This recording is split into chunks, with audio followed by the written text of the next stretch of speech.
আচ্ছা ভাই, আপনি যেই পানির মধ্যে ধান কাটতেছেন, আপনার অনুভূতি কি? আমি পানির মধ্যে ধান কাটতেছি, আমার খুব অসুবিধা লাগতেছে। হ্যাঁ, তাও আমার জীবনে বাঁচার তাগিদে আমি ধান কাটতেছি। আপনারা দেখতেই পাচ্ছেন আকাশ খুব মেঘাচ্ছন্ন হয়ে আছে এবং যে কোনো মুহূর্তে বৃষ্টি হতে পারে। আমি সামনের দিকে এগিয়ে যাচ্ছি, দেখা যাক কি পরিস্থিতি। পানির মধ্যে থেকে ধান নিয়ে যাচ্ছে এবং একদম ভিজে আটি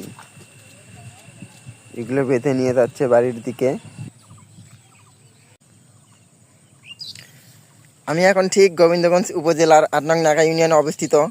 গত 4 দিনে বৃষ্টি হয়ে আপনারা দেখতেই পাচ্ছেন ধান একদম তলিয়ে গিয়েছে, প্রায় হাজার হাজার বিঘা জমি। এবং দেখতেই পাচ্ছেন আমার এক ভাই পানির মধ্যে তিনি ধান কাটতেছেন। তো আমরা ভাইকে কিছু প্রশ্ন করতে চাই। আচ্ছা ভাই, আপনি যেই পানির মধ্যে ধান কাটতেছেন, আপনার অনুভূতি কি? আমি পানির মধ্যে ধান কাটতেছি, আমার খুব অসুবিধা লাগতেছে। হ্যাঁ, তাও আমার জীবনে বাঁচার তাগিদে আমি ধান কাটতেছি। আমার ছেলে মেয়েদের পড়াশোনার খরচ টাকা নেই এবং জীবিকা নির্বাহের জন্য। জীবিকা নির্বাহের জন্যই কাটতেছি। জি, আপনারা শুনতেই পাচ্ছেন যে আসলে অনেক অসুবিধা হচ্ছে। তারপরেও তিনি একজন বাবা হিসেবে শুধুমাত্র ফ্যামিলির মুখের দিকে তাকিয়ে তিনি কষ্ট করে যাচ্ছেন এবং পরিশ্রম করে যাচ্ছেন এবং সংগ্রাম করে যাচ্ছেন। তো আসলে বাবা আমাদের কাছে একজন সুপার হিরো।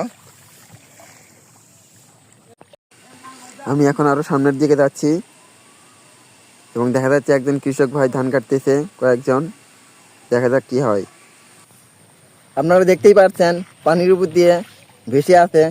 এখানে আমাদের আরও কৃষক ভাইয়ের সাথে দেখা হলো। এবার আমরা এই ভাইকে প্রশ্ন করতে চাই।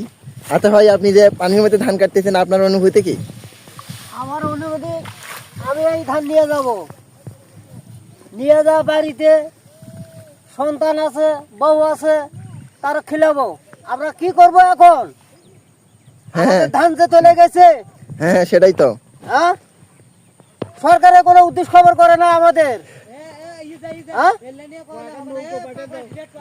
একটা নৌকো পাঠিয়ে দাও, আমরা এখানে কি করব?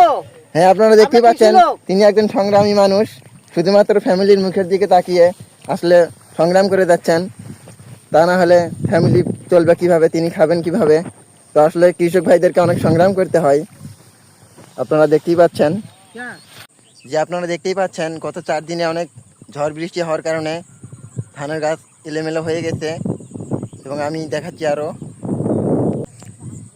ধানের গাছ একদম এলোমেলো হয়ে গেছে এবং কৃষকরা ভয়ের মধ্যে আছে আসলে যে এগুলো যদি ওনারা বাড়িতে না নিয়ে